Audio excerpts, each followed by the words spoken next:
ته هر ورځ غږونه اورې، د خلکو خبرې، د موټرانو شور، د باران اواز او د مرغانو چیغې. خو آیا کله دې فکر کړی چې غږ په اصل کې څه شی دی؟ هغه څه چې موږ یې اورو له کومه راځي؟ ښه راغلاست، زه شکیب لبیب یم.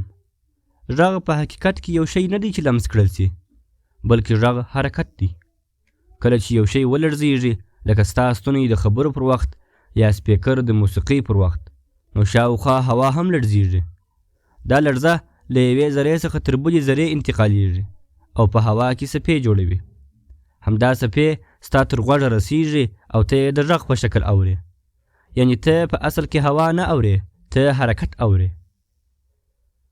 خو دلته یو حیرانونکی سوال پیدا کیږي. که غږ حرکت دی، نو په فضا کې غږ ولې نسته؟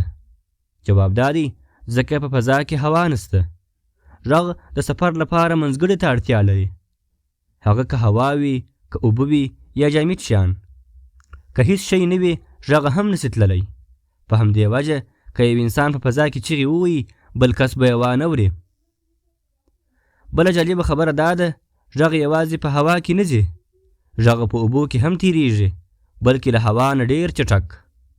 له همدې امله نهنګان په سمندر کې له ډېر لرې یو له بله سره اړیکې نیسي. حتی غږ په اوسپنه کې هم سته.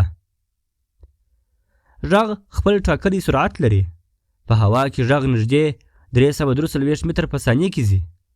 په همدې وجه چې کله ته برېښنا ووینې، بیا یې وروسته غږ اورې، ځکه رڼا تیزه ده خو غږ وروسته راځي. اوس تر ټولو حیرانونکې خبره دا ده، غږ تر غوږه راځي خو اورېدل په غوږ نه کیږي. ستا غوږ یوازې څپې اخلي، اصلي کار ستا دماغ کوي. دماغ دا څپې معنا کوي چې آیا دا د ملګري اواز دی، دا د خطر زنګ دی، او یا هم دا د موټر غږ دی. یعنی نیم غږ په بهر کې دی او نیم غږ ستا په ذهن کې.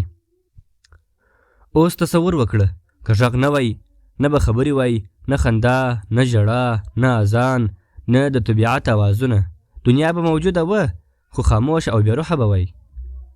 نو بل ځل چې یو ساده غږ واورې، په یاد ولره چې ته یوازې اواز نه اورې، ته د نړۍ حرکت اورې. که غواړې راتلونکي ساینسي حقایق خطا نه کړې، نو زموږ چینل سبسکرایب کړئ. مننه.